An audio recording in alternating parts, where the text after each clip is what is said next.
Ahab, you'll remember, married Jezebel. They have set out to annihilate all the prophets of God. But Ahab has a house servant named Obadiah who has hid 100 prophets, and he's feeding them and taking care of them. He's hid them in caves. Ahab and Obadiah are out, and they're looking for water. Ahab says, let's go find water to sustain our livestock, because over 3 years of drought. And so they split up. Ahab goes one way, and Obadiah goes another. And while Obadiah was on his way, verse 7 of 1 Kings 18 says, Elijah met him, and he recognized him, and he fell on his face and said, is this you, Elijah, my master? Okay, Elijah now tells Obadiah, I want you to go back, and I want you to tell Ahab that I want to meet with him. Now again, we know, because we know the rest of the story. We know why he's wanting to meet with Ahab. The nation is in shambles, over 3 years of drought. The economy's in a ruin. The people are tired. They're looking for some kind of a deliverance. But Obadiah informs Elijah that he has saved these prophets, but that if he goes back and tells Ahab about Elijah, that might not go down so well for him. You know, that it will say not all the prophets have been killed. If I go back and say, you want to meet with Elijah, and he may start looking, this may be bad for me if I go back and do this. So he tries to convince Elijah about that, but eventually he goes back and he informs Ahab. Has it not been told, this is still conversation between Ahab and Elijah.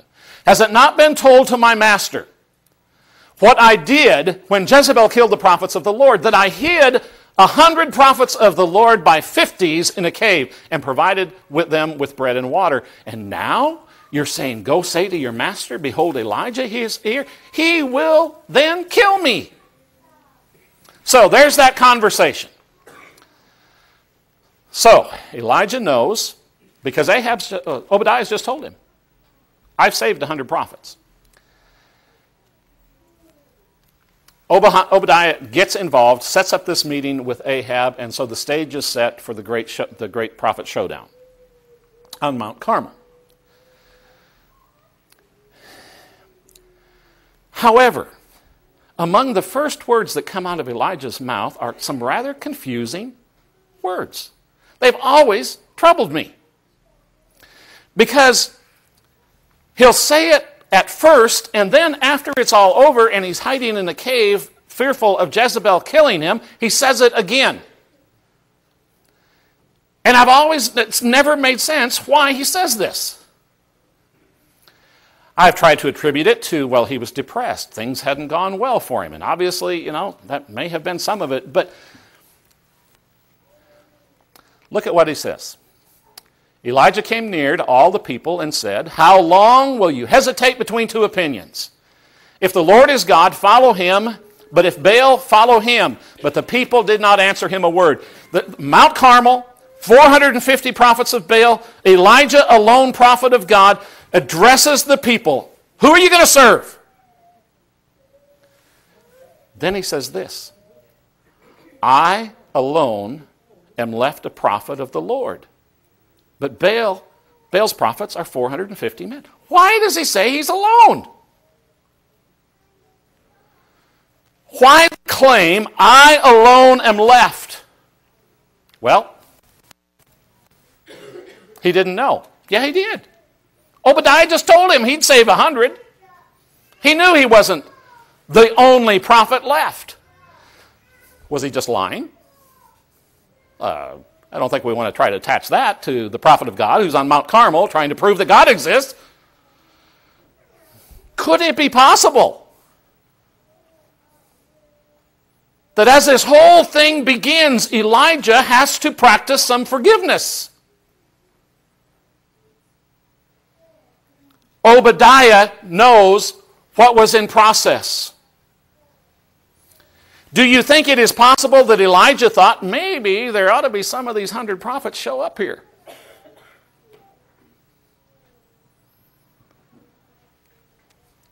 How long are you going to waver between two opinions? I'm the only one left. 100 prophets. I don't know. The Bible doesn't tell me. But it sure makes sense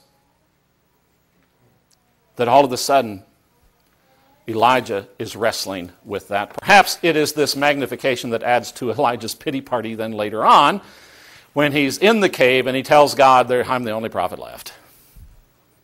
And God says, there's not even just 100 in you. There's 7,000. A prophet of God feeding his unforgiving bitterness with magnification. A lesson for us. Last, the third encumbrance to forgiveness is substitution, where we decide rather than to forgive, we're going to try something else. One of the things we often try, and one of the things that was expressed in the survey that's not effective, is forgetfulness. We just try to forget. We expend all this energy trying to forget. We expend all this energy trying to get this out of our head, release it from our mind, and it's still there because it's energy toward the wrong goal. Substitution. By the way, it's working now without the graphics, by the way. There was a really cute picture of a substitute teacher on this one. Because do you remember what happened every time you had a substitute teacher? It was always fun. Because they didn't really know what you were supposed to be doing. And so you could almost convince them, that, hey, we're supposed to have recess all day. That's what our teacher said was going to happen today. Substitutes were always great fun. At least the ones I got. Some of them, asked Julie, maybe they're not so fun. Okay. Pretending. Just look like things are okay. The thing about pretending as a substitute for forgiveness is things on the inside are not okay. And the pretense may be on the outside, but it's never on the inside. I'm just going to be patient. I'm just going to persevere. It's not the same as forgiveness. It's a substitute. And avoidance, we've mentioned that already. Again, King Saul perhaps provides us with a good example of substituting forgiveness with inadequate alternatives. Saul made several attempts on David's life, and obviously David had a very humble attitude toward the king of Israel that he saw as God's appointed deliverer or ruler of the people. But it's like, David, how come you keep putting yourself, in this situation where you get spears thrown at you? Well, has it ever crossed your mind that maybe Saul was really good at pretending? That he was, I'm sorry, David, I don't know what got into me. I pitched that spear at you, but, again, Scripture doesn't tell us, but what it does show us is that even Jonathan didn't know how badly Saul despised David. Until one time, they're having this father-son argument, and they're in this heated discussion of things, and the Bible lets us know that all of a sudden, that Saul, his father, said to him, why should he, David, be put to death? Or Jonathan says, why should he be put to death? What has he done? And then it says, Saul hurled his spear at him, his own son. And then Scripture says, Jonathan knew that his father had decided to put David to death. Even his own son didn't have it all figured out. So to some degree, Saul here was pretty good at pretending that he wasn't jealous of David, that he was putting forth a front of some kind there. But again, very ineffective. So we begin our how-to lesson with a painful reality. Much of our forgiveness posture has its skeletal structure in our flesh and not his spirit.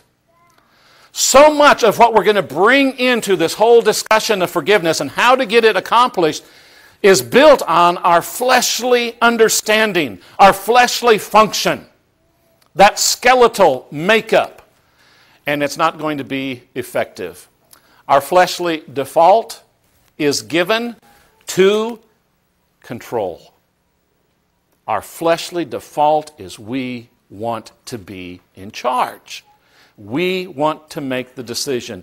Our fleshly default is also engaged in this process of magnification. We always, in our flesh, are going to make it bigger than it really was. And then also, our flesh is going to be trying to find some way to make this easier than go through the process of forgiveness. Whether it's avoidance, whatever, we will attempt to substitute something else for it. However, anything constructed on the flimsy skeleton of our flesh is far from factual forgiveness. It will not stand the test of dwelling in God's grace house. It holds none of the benefits. It holds none of the blessings. It's not honest enough. It's not honest enough for those who want to live in God's grace house. None of those substitutions, none of that magnification, none of that control is honest enough for those who want to live in the grace house. Today, the challenge is for all of us to not settle for incomplete attempts at fleshly forgiveness. And don't try